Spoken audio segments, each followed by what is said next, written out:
नमस्कार दोस्तों, मैं कुलदीप सिंह आपका स्वागत करता हूं। आज हम मौजूद हैं कुरुक्षेत्र हरियाणा में। आज हम बातचीत करेंगे हरियाणा के किसान आंदोलन के एक महत्वपूर्ण स्तंभ कॉमरेड बाबा सिंह के यादों के बारे में, कॉमरेड बाबा सिंह के व्यक्तित्व के बारे में, उनके संघर्ष के बारे में। कॉमरेड बाबा सिंह वो इंसान है जिन्होंने अपने निजी हितों को छोड़कर किसानों के लिए, खेत मजदूरों के लिए ताउम्र अंत तक संघर्ष किया, जिन्होंने किसानों को संगठित किया और सरकारों के खिलाफ कई लड़ाइयां लड़ी। कॉमरेड बाबा सिंह ने कई पीढ़ियों को प्रभावित किया है और कॉमरेड बाबा सिंह से जुड़ी यादों को ताज़ा करने के लिए आज हमारे बीच मौजूद हैं एडवोकेट राजविंदर चंदी जी, जिन्होंने जिंदगी के कुछ पल, कुछ समय कॉमरेड बाबा सिंह के साथ गुजारे हैं। आइए हम समन करते हैं कॉमरेड बाबा सिंह को। नमस्कार जी। नमस्कार जी। नमस्कार। आपका चैनल पर स्वागत है सर। बहुत बहुत धन्यवाद। तो सर, आपसे मेरा सीधा पहला ही सवाल ये है कि कॉमरेड बाबा सिंह से आपकी मुलाकात कब हुई, कहाँ हुई, आपका उनसे कैसे संपर्क हुआ? हम कुरुक्षेत्र विश्वविद्यालय में 1997 में आए थे। मैं बतौर बीएड का छात्र था उस समय। तो बीएड में मेरा दाखिला हुआ था। तो हमारे नेता थे भूपेंद्र सिंह, जो एसएफआई के लीडर थे उस समय। तो उन्होंने कॉमरेड बाबा सिंह को बुलाया हुआ था और मैं भी भूपेंद्र सिंह के साथ था। तो वो मेरी पहली मुलाकात बीएड के दौरान हुई। ये कोई समय होगा, यही सितंबर के आसपास का समय। ये कुरुक्षेत्र यूनिवर्सिटी में ही मुलाकात हुई? ये मेरी कुरुक्षेत्र यूनिवर्सिटी में थर्ड गेट है। हाँ। थर्ड गेट के बाहर बात हुई। तो हम इकट्ठे चाय भी पी थी बैठ के बाहर। तो ये मेरी पहली मुलाकात थी और मैंने फिर जानने की कोशिश भी की उनके बारे में, क्योंकि कुछ भूपेंद्र सिंह नेता थे एसएफआई के और वैचारिक साथी थे उस समय के, और बाबा सिंह कम्युनिस्ट पार्टी के डिस्ट्रिक्ट सेक्रेटरी थे उस समय, सीपीएम के डिस्ट्रिक्ट सेक्रेटरी। और कुछ स्टूडेंट्स आंदोलन के बारे में कुछ बातें उन्होंने की कि एसएफआई की काम, कौन कौन लोग यूनिवर्सिटी में आए हैं, हम कितने के लोग हैं और हम इस तरीके से काम कर रहे हैं। तो कुछ जो है सीपीएम के कौन कौन से परिवार हो सकते हैं, कौन कौन लोग हैं, किन लोगों तक कैसे कैसे संपर्क किया जाए।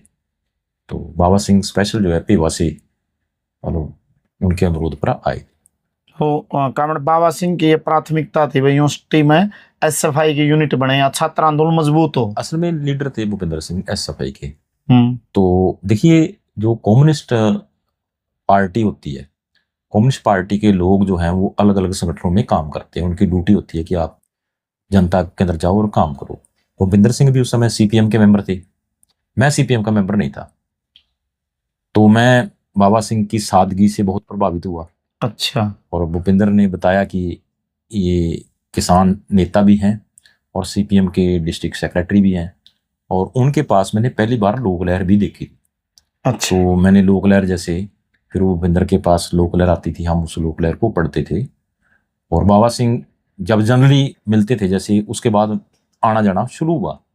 हम उनके डेरे में भी गए थे। टिकरी गांव है, टिकरी गांव के पास कॉमरेड बाबा सिंह का डेरा के नाम से डेरा मशहूर था। बड़े मशहूर कॉमरेड थे अपने इलाके के।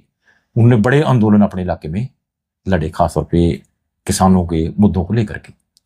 अच्छा, तो कॉमरेड बाबा सिंह को कोई आपने देखा कोई ब्रांडेड शूज पहनने की, लग्जरी लाइफ की, या कोई इंपॉर्टेंट कपड़े पहनने की, इस तरह की बजाय सादगीपूर्ण जीवन शैली देखी आपने कॉमरेड बाबा सिंह की? कॉमरेड बाबा सिंह तो सादगी के प्रतीक थे। अच्छा। मतलब जैसे एक बार क्या हुआ कि हम पेवा गए हुए थे। तो पेवा से हमने हमारी समस्या बताई। वो भी पेवा के गांव से, हम पेवा गए। तो समस्या बताई, भूपेंद्र सिंह हमारे लीडर थे, उन्होंने बात करी। ये भी 97 की बातें हैं। तो वो तुरंत जो है हमारे साथ बात करी और हमारे साथ आ गए, क्योंकि एक बड़ा आंदोलन कुरुक्षेत्र विश्वविद्यालय में उन दिनों हुआ था। कुछ समस्याएं थी, तंग कर रही थी सरकार, यानी कि बंसीलाल जी की सरकार थी। और बंसीलाल की सरकार ने मतलब हर आंदोलन पे आपको पता ही है कहर ढाए हैं। तो बंसीलाल मतलब ये भी था भी अड़ियल है, बातें नहीं मानता। तो एकदम आए यहाँ जो बात करनी थी, उन्होंने कई परिवारों से मिलवाया उस टाइम पे, उस टाइम की। और सादगी इतनी कि मतलब बिल्कुल सिंपल जीवन। एक बैग होता था उनके पास, और आम आदमी जैसा, मतलब कोई ये नहीं है कि उनके पास कोई बहुत बढ़िया ब्रांडेड कपड़े हो, आम कपड़े उनके पास, मतलब कोई जूते बढ़िया नहीं। बोल किसान जैसा किसान होता है, वास्तविकता में किसान, वास्तविक किसान। बड़ा ही सादगी का जीवन, सादगी का खाना। मतलब उनकी सादगी की मैं कहाँ तक मतलब जो है ना एक्सप्लेन कर सकूं, मेरे पास वो शब्द नहीं आ रहे कि उनके साथ एक बच्चा भी जो है वो भी मतलब जो है कनेक्टिविटी बना सकता था। मतलब इतने सादगी थी उनके अंदर। उनके अंदर कोई अहम कि मैं सीपीएम का डिस्ट्रिक्ट का सेक्रेटरी हूं, किसान सभा के वो स्टेट के प्रेसिडेंट रहे हैं, बड़े नेता रहे हैं किसान सभा के। तो उनके अंदर इस तरीके की कोई भू नहीं थी कभी भी, किसी भी तरह की। और कोई भी पद लालसा कि मैं रहूं इसके ऊपर, पद के ऊपर ना, ये भी लालसा नहीं थी। वो जैसे हमारे को कहना कि आप लोग आओ आगे, बढ़ो आगे। और मेरी भर्ती भी उनके माध्यम से ही, एक तरह से मैं कह सकता हूँ कि भूपेंद्र सिंह ने कई जो यहाँ पर स्कूलिंग लगाई, तो मैं सीपीएम का मेंबर, वो हमारे डिस्ट्रिक्ट सेक्रेटरी थे तब बना। मैं उनके साथ डिस्ट्रिक्ट कमेटियों में भी रहा हूँ। अच्छा वो हमारे सेक्रेटरी थे, तो मैं डिस्ट्रिक्ट कमेटी का मेंबर रहा हूँ, तो उनके साथ रहा हूँ। अच्छा, जैसे कामड़ बाबा सिंह का स्वभाव कैसा था? जैसे कई बार कम्युनिस्ट नेताओं का अपना अपना एक नेचर होता है, बोलने का तरीका, रहने का, कोई अंतर्मुखी होता है, कोई मिलनसार होता है, किसी का स्वभाव कड़वा होता है, किसी का मीठा होता है। नेचर कैसी थी कामड़ बाबा सिंह की? बिल्कुल मीठी नेचर। मतलब मैंने पहले भी कहा जैसे कि कोई बच्चा भी उनके साथ बात कर सकता है। उनके चेहरे पे मैंने कभी गर्मी नहीं देखी, गुस्से में नहीं होते थे? कभी गुस्सा नहीं देखा मेरा ये नहीं है कि उनके साथ कोई 1-2 साल का, मतलब उनके अंतिम समय तक मेरा उनके साथ मेल जोल रहा है। मतलब 10 साल से ज्यादा आपका उनका वास्ता बहुत रहा? ज्यादा समय जो है ना, हम मतलब एक टाइम पे तो चलो हमारा मिलन हुआ, लेकिन उसके बाद तो हर दूसरे, हर तीसरे, चौथे दिन जो है ना, मतलब इस तरीके से भी हमारा रहा है मिलने का, उनके गांव में जाने का, उनके गांव में बैठने का। उनके गांव के अंदर भी लोग उनकी प्रेज करते थे। मतलब सादगी, ईमानदारी, कि ये थे कामरेड, बहुत ईमानदार कामरेड है, कोई मुकाबला नहीं है कामरेड इनका। उन पर कोई लोभ लालच नहीं था उनको, कभी किसी भी किसी प्रकार भी का तरीके कोई का, संपत्ति इकट्ठी करने की कोई इच्छा नहीं थी? बिल्कुल किसी भी तरीके का लोभ लालच उनकी जिंदगी के अंदर नहीं था। अब आप भी जा सकते हैं, आप उनका घर देख सकते हैं। उनका घर बहुत ही साधारण, 2-3 कमरे, कोई कोठी नहीं, कोई बहुत बड़ा बंगला नहीं, 2-3 कमरे, आज भी वो कमरे हैं। उन्हीं कमरों में उनका जीवन रहा है। उन्हीं कमरों में कम्युनिस्ट पार्टी की मतलब बैठकें तक भी हुई हैं। कम्युनिस्ट पार्टी का लिटरेचर रखा होता था, पर्चे होते थे। और उन्हीं कमरों के अंदर जो है, जब कभी कम्युनिस्ट जाते थे तो वहां रहते भी थे, खाना मिलता था। परिवार का बड़ा योगदान था उनकी। अच्छा। उनकी पत्नी का बहुत योगदान था, उनका बेटा है मनजीत, उनका बड़ा योगदान होता था। कभी वो मतलब अपने पिताजी को पापा जी कह के बोलते थे, पापा जी दसो, मतलब हाँ कामरेड आए ने खाना खाने, कोई चक्कर नहीं, बड़े प्यार से। मतलब उनके जितने भी भाई थे, चाचे ताऊ, एक बड़ा डेरा है उनका। वो मतलब एक तरह से एक कानून के अंदर कर्ता होता है, कर्ता, तो एक तरह से कर्ता जैसा काम था उनका। हाँ जी, वो कोई भी सलाह लेनी। एक चीज मैंने उनकी और खासियत देखी कि वो अपने इलाके के बहुत बड़े पंचायती थे। अच्छा। लोगों के झगड़े निपटाने में, शादियों के जो संबंध जिस तरीके से बिगड़ जाते हैं, तो उनको बड़े प्यार से लोगों को बिठा एक करके, सांझे आदमी थे। हाँ एक साझे आदमी थे। लोग कहते थे हमारी पंचायत में आओ जी, हमारे साथ चलो जी। लोग लेकर के जाते थे। एक बार हम जो है मुझे याद है ये खेड़ी मारकंडा में हमने एक दफ्तर लिया हुआ था, तो वहां पे हमारी मीटिंग चली हुई थी डिस्ट्रिक्ट मीटिंग, और कुछ लोग उनको पंचायत में लेकर के जाना चाहते थे। हमारी मीटिंग का वो वेट कर रहे थे भी जल्दी मीटिंग खत्म हो और हम लेकर के जाएं। जब हमें पता नहीं था इस बारे में, और उन्होंने भी कहा तो कोई बात नहीं, प्राथमिकता देखो हमारी मीटिंग है, तो उन्होंने बिल्कुल नहीं कहा। तो एक बंदा जैसे वो बाहर से आया ना, तो मैंने फिर थोड़ा देखा, पैंट बाबू मतलब ठीक ठाक कद काठी और लंबा चौड़ा अच्छे परिवार से वो शख्स था। टोपेवा के इलाके का ही था, जमींदार परिवार से था। तो वो आया कि हमें जल्दी है थोड़ा सा। तो मैं मीटिंग से बाहर गया, तो क्या काम, मैंने पूछा, कहता हमारी मीटिंग है, पंचायत है, तो हमें दिक्कत आ जाएगी, हमें पंजाब के अंदर जाना है, तो कॉमरेड को फ्री करो। तो मैंने आकर के बताया कि और सभी कॉमरेड, ठीक है, अगर कोई ऐसी बात है नहीं कि, तो इनकी पर समस्या जो है पहले सुनी जाए, अगर संकट है सोसाइटी पे, समाज पे, तो सुना जाए। तो उनकी कमिटमेंट देखो कि मैं साथी जो हैं, कहीं ये भला बुरा ना माने कि अलग अलग जगह से साथी आए हुए हैं और जिला कमेटी की मीटिंग है, बहुत सारे काम जो है ना जिला कमेटी के करने हैं। तो हमने कोई बात नहीं, अगले दिन परसों भी कर लेंगे मीटिंग, कोई दिक्कत नहीं है, वारिस फेरी कर लेंगे मीटिंग। तो जनता को प्राथमिकता देनी चाहिए, अगर किसी के ऊपर संकट है तो संकट में जाना चाहिए और उन मसलों को हल करवाना। बहुत बड़ी पंचायती अपने इलाके की, और वो जो है गरीब आदमी की कड़ नहीं लगने देते थे, जो विक्टिम जिसको आप कहते हैं, विक्टिम की कड़ नहीं लगने देते थे पंचायत में, और अत्याचार नहीं होने देते थे। मतलब वो लोगों के दुख तकलीफ में बिल्कुल शामिल होते थे और पीड़ित पक्ष के हक में अपनी आवाज बुलंद करते थे और पीड़ित का पक्ष मजबूत करते थे। बिल्कुल, उनके पीछे उग्रवादी भी लगे रहे। अच्छा जी। उग्रवाद का विरोध जो है कम्युनिस्ट पार्टी ने किया।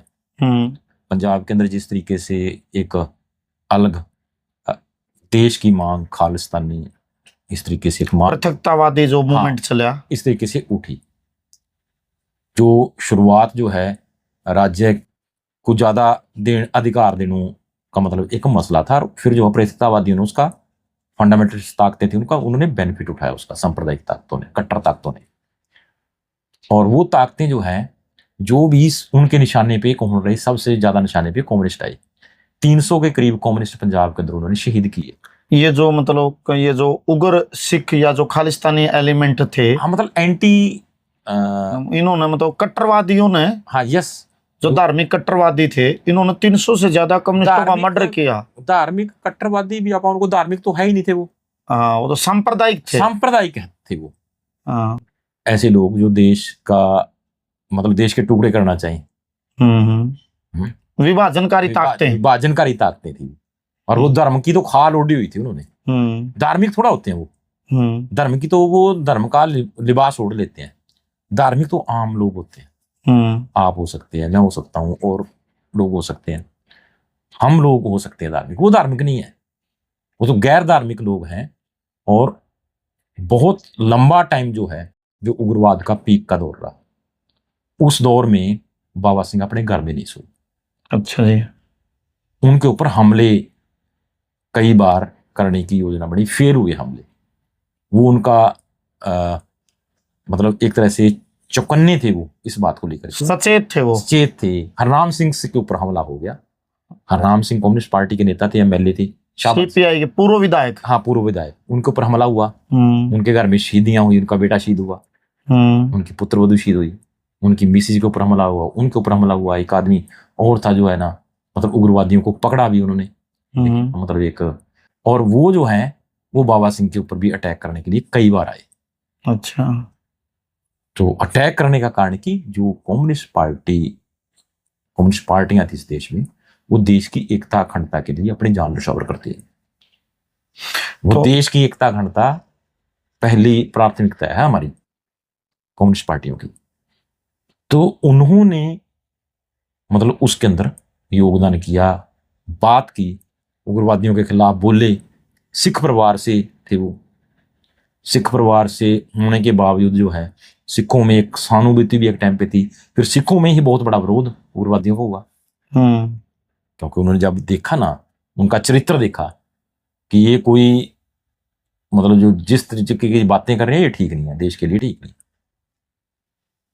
तो मतलब जो है उसमें जीत को अपने मतलब हमारे देश की जीत है वो तरह से। अब उग्रवाद नहीं है पंजाब के अंदर, शांति। इसमें कम्युनिस्टों ने बेशुमार कुर्बानियां दी, बहुत ज्यादा कम्युनिस्ट, 300 कम्युनिस्टों को, मतलब हरियाणा के कम्युनिस्ट जो है माइनॉरिटी के अंदर है हरियाणा के अंदर सिख तो।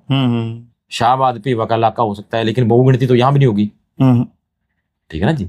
तो सिख जो है ना कि एक एमएलए जो है कम्युनिस्ट पार्टी का, एक एमएलए है, एक सीपीएम का टोहाना से एमएलए थे हरपाल सिंह जी, उनके ऊपर भी हमले हुए। कामड़ हरपाल सिंह को भी मारने की कोशिश वही करी, लोग आए थे। वही जो वही लोग आए। विभाजनकारी, हाँ। पृथकतावादी, हाँ। सांप्रदायिक तत्व। बिल्कुल, वो सांप्रदायिक तत्व मारने आए। तो वो जो आप बाबा सिंह के ऊपर भी हमला करने वाले लोग उसमें थे, और भी कम्युनिस्ट उनके टारगेट पे थे। लेकिन कम्युनिस्ट पार्टी ने कहा था कि अपना नैरा और सवेरा इसको ध्यान करना है, अपने तरीके से रहना है। आपकी रैकी बड़े तरीके से ये लोग करते हैं, आप जो है कहाँ रहोगे, किस तरीके से रहोगे, ये अपने बड़े सचेत दिमाग से। और बाबा सिंह की बड़ी बात होती थी, जैसे वो जब बात करते थे भी, हाँ आज मैं, मान लो उन्होंने अम्बाड़ा जाना है तो वो कहते थे मैं कैथल जा रहा हूँ। अच्छा। कैथल जाना है तो कहते थे कुरुक्षेत्र जा रहा हूँ। पेवा जाना है तो कहना है कि हाँ भी मैं जो है ना आज जो है ना इस्माइलाबाद काम है, इस्माइलाबाद जा रहा हूँ। घर के अंदर भी ये बात कहनी पड़ती, पता नहीं कहाँ पे कौन सी किस तरीके की बात हो जाए। इससे तो मतलब ये पता चलता है कामड़ बाबा सिंह ने उसूलों के लिए अपनी जान भी दाव पर लगाई उन्होंने। बिल्कुल लगाई। आप अखाड़े ये जो पट्टेदार किसान इस इलाके में आए, उन पट्टेदार किसानों को ये बड़े आंदोलन रहे और उसका नेतृत्व बाबा सिंह ने किया, कामड़ बाबा सिंह। ये जो आज पट्टेदार हैं, जो आज भी जमीनों पर जिनका कब्जा है, इस कब्जे को बरकरार रखने में भी कामड़ बाबा सिंह का अमूल्य योगदान है। अमूल्य योगदान। कामड़ बाबा सिंह ने बहुत बड़ी कुर्बानी दी, बहुत केस उनके ऊपर बने, बहुत मतलब जो है तशद्दुद उनके ऊपर हुई। अच्छा, मतलब पुलिस की पिटाइयां भी सही बाबा सिंह ने? पुलिस के अत्याचार सही हुए। अच्छा। सरकारें जो है आपको पता ही है किस तरीके से, जब जो ऐसे लोग होते हैं उनका दमन करना चाहती है और दमन करती है। क्या इमरजेंसी में भी जेल में रहे कामड़ बाबा सिंह? इमरजेंसी में रहे हैं जेल के अंदर, वो जेल में गए तो जेल में भी रहे। अच्छा, एक सवाल और जी, जैसे कम्युनिस्ट की पहचान एक आमतौर पर पढ़ने लिखने वाले वैचारिक व्यक्ति की होती है, जो किताबें पढ़ता है, लिटरेचर, अदब, दुनिया भर की सूचनाओं पर नजर रखता है, वो एक प्रकार से अध्ययनशील होता है। तो कामड़ बाबा सिंह से कभी आपके आइडियोलॉजिकल चर्चाएं और डिबेट भी हुई होंगी, तो उसके बारे में थोड़ी रोशनी डालो। उन्होंने हमारी क्लासेस भी ली है। अच्छा। कक्षाएं ली हैं। वो कम पढ़े लिखे थे, उसके बावजूद उनके पास लोक लहर तो हमेशा, वो कहीं बैठते तो लोक लहर निकाल के बैठ जाते थे। मतलब नियमित कम्युनिस्ट पार्टी का मुखपत्र लोक लहर पढ़ते थे वो? यस। और एक बार तो एक काफी हंसमुख आदमी थे, उनकी पेवा मंडी में आड़त की दुकान थी, वो भी अच्छे पंचायती थे, तो वो बाबा सिंह जी का मजाक कर लेते थे, मजाक करते थे। कहता जी कामड़ को एक चाय का कप दे दो, कुर्सी लगा दो, तो कुर्सी लगा देते थे, और एक कप चाय का बोलो कामड़ के लिए, तो एक आधा साथी और होता था तो उसके भी चाय बोल दो, और फिर वो कहते थे अब कामड़ जो है ना अखबार को पियेंगे। ये कहते थे। हाँ, तो वो लोकल भी पढ़ते थे, दूसरी अखबार भी, अपनी जानकारियां भी अपडेट रखते थे अपने आप को। मतलब जो मार्क्सवादी दर्शन है उसके बुनियादी सिद्धांतों को उन्होंने, मार्क्सवाद को समझते थे वो गहराई से, भाई क्या है आइडियोलॉजिकल मार्क्सिज्म, तभी तो लोगों के संघर्ष लड़ पाए। ये बात। उनके बैग में किताबें होती थी। हाँ, संस्मृतियां एक किताब है भगत सिंह की। अच्छा, वो बाबा सिंह जी अपने बैग में रखते थे? 97 में मुझे दी थी उन्होंने। अच्छा, संस्मृतियां, जिसमें कामड़ शिव वर्मा ने भगत सिंह, सुखदेव, राजगुरु, उनकी जो यादें संजोई हैं, वो किताब आपको, एक किताब पहले बाबा सिंह के से मिली थी? हाँ, वो 97 में मेजर जयपाल सिंह की एक किताब मिली थी, आजादी के परचम तले। यस। मेजर जयपाल सिंह ने जो अपने संस्मरण लिखे, यादें लिखी। अच्छा, बहुत बढ़िया। एक जो आज की पीढ़ी है ना, युवा पीढ़ी, उसको कामड़ बाबा सिंह से क्या प्रेरणा लेनी चाहिए? जैसे देखिए, प्रेरणा तो ऐसा शख्स जिसमें ईमानदारी हो, जो अपने वर्गों के प्रति सचेत हो, और उस काम के लिए उसके अंदर जुनून हो, पढ़ने की ललक हो, हर समय जो समय निकले, कहीं भी थोड़ा समय खाली मिला तो समय में पढ़ने की एक ललक, पढ़ने की प्रेरणा भी है। संघर्ष जो है ना, संघर्ष के प्रतीक थे उस इलाके के, वो बिना पैसा होते हुए भी मतलब जो है कहीं भी चलने का भी, पैसा उनकी प्रमुखता नहीं थी, उसका उनकी प्रमुखता मार्क्सवाद का प्रचार प्रसार, मार्क्सवाद से लोगों को जोड़ना, कम्युनिस्ट पार्टी से लोगों को जोड़ना, ये उनकी मतलब जीवन का हिस्सा रहा। तो मतलब व्यक्तिगत सुख सुविधाओं को जुटाना उनकी कभी प्राथमिकता नहीं रही थी। तो उनका जीवन जो है बड़ी सादगी जीवन, सादगी सीखनी चाहिए। कम पैसों में भी जीवन, फुल टाइमर थे वो। वेज नहीं मिलती थी उनको। अच्छा। तो समय पे वेज ना मिलना बड़ी दिक्कत है। एक्सीडेंट हुआ और कम्युनिस्ट जो है जाते थे बात करके करेंगे। अच्छा। इलाज करवाने की कोशिश करी, इलाज भी हुआ, लेकिन वो अगर एक्सीडेंट ना होता तो वो लंबा समय जीते। अच्छा। तो ये हमारे लिए एक बड़ी क्षति कह सकते हैं बाबा सिंह, बड़ी क्षति कम्युनिस्ट आंदोलन के लिए, मजदूरों के लिए, किसानों के लिए खास तौर पे किसानों के लिए, किसानों की बातों को लेकर के वो रखते थे अच्छा भाषण, बहुत अच्छा भाषण देते थे किसान। उनका भाषण बड़ा अच्छा, कॉमरेड बाबा सिंह की स्पीच प्रभावशाली होती है। प्रभावशाली थी और लोग सुनते थे उनको। हम्म। तो उनको सुन के लोग बात करते थे, वो अपनी बात बड़ी साफ गोई के साथ कहते थे। तो स्पष्टतावादी होना मतलब उनका स्वाभाविक गुण था। तो ये भी मतलब एक प्रेरणा की चीज है कि स्पष्टतावादी भी हो, लाग लपेट ना हो, गोड़ मोड़ ना करे इधर उधर की बातें। तो उनसे एक बार किसी ने पूछा, ये 2001 के आसपास की बातें होंगी, कि आप किसान सभा हो या कम्युनिस्ट पार्टी हो? तो उन्होंने कहा मैं दोनों ही हूँ। मैं कम्युनिस्ट पार्टी का सदस्य भी हूँ और किसान सभा का सदस्य भी हूँ, किसान सभा में काम भी करता हूँ, उसका नेता भी हूँ। कि मैं कभी इसका मतलब कम्युनिस्ट पार्टी की ब्रांच है एक तरह से किसान सभा, उसका संगठन है दल है। ये मेरी कम्युनिस्ट पार्टी ने ड्यूटी लगाई है कि आप किसानों के बीच में भी काम करोगे। मैं कम्युनिस्ट पार्टी का मेंबर होने के नाते किसान सभा में काम कर रहा हूँ, ये मेरी ड्यूटी है। अगर वो कहेंगे कि आप मजदूरों में काम करो तो मैं मजदूरों में काम करूँ। उनको संगठित करना, उनके मुद्दों पे उनको संघर्ष में उतारना। तो कोई झूठ फरेब नहीं कि अपने आप को छुपाना। हम बुरे कहाँ हैं? हमारा विचार है कि शोषण मुक्त समाज हो। हमारा विचार है कि देश के अंदर क्रांति हो। देश के अंदर जिन वर्गों के पास पैसा है वो पैसा जो है ना समाज का हो। राज्यों को ज्यादा अधिकार मिले, लोगों को ज्यादा सुख सुविधाएं मिले, शिक्षा स्वास्थ्य मिले। इसमें बुराई क्या है? बुराई बताओ आप। एक किसान जो है उसको भी अच्छा जीवन मिले, मजदूर को एक बहुत बढ़िया जीवन मिले, उसको भी गांव के अंदर रह करके ही एक अच्छी सुख सुविधाएं किसानों मजदूरों को मिले। इसमें बुराई क्या है? ये भी है, मतलब जिस तरह से पिछले दिनों किसान जन आंदोलन हुआ, चाहे 3 कृषि कानूनों के खिलाफ दिल्ली तक लड़ा गया मूवमेंट है, अभी भी किसान निरंतर संयुक्त किसान मोर्चा के बैनर तले लड़ रहे हैं सत्ता से। हर रोज किसानों के सिर फूट रहे हैं। अगर आज कॉमरेड बाबा सिंह जिंदा होते तो वो भी अपना किसानों का, किसान सभा का झंडा लेकर अग्रिम पंक्ति में होते इस आंदोलनों में। बिल्कुल होते, इसमें कोई दो राय नहीं है। वो अगली पंक्ति में भी होते, हर तरह की कुर्बानी करने के लिए तैयार होते। वो अंतिम समय तक जो है वो संघर्ष में रहे। अंतिम समय तक, अंतिम सांस तक उन्होंने जो है ना पार्टी का झंडा बुलंद रखा, किसान सभा का झंडा बुलंद रखा। किसानों की मांगों के लिए, संघर्षों के लिए, आम आदमी के संघर्षों के लिए लड़ते रहे। तो आज आपने जाना कॉमरेड बाबा सिंह के जीवन के कुछ पहलुओं के बारे में। थोड़ी सी समय में हम एक व्यक्तित्व के पूरी जानकारी नहीं एक्सप्लेन कर सकते, बता सकते, जुटा सकते, एक सीमित समय है। लेकिन कॉमरेड बाबा सिंह का संघर्ष का फलक कई दशकों तक फैला हुआ है। सैकड़ों लोग उनके संपर्क में आए होंगे, जिनकी उन्होंने मददें की होंगी, उनसे उनकी यादें जुड़ी होंगी।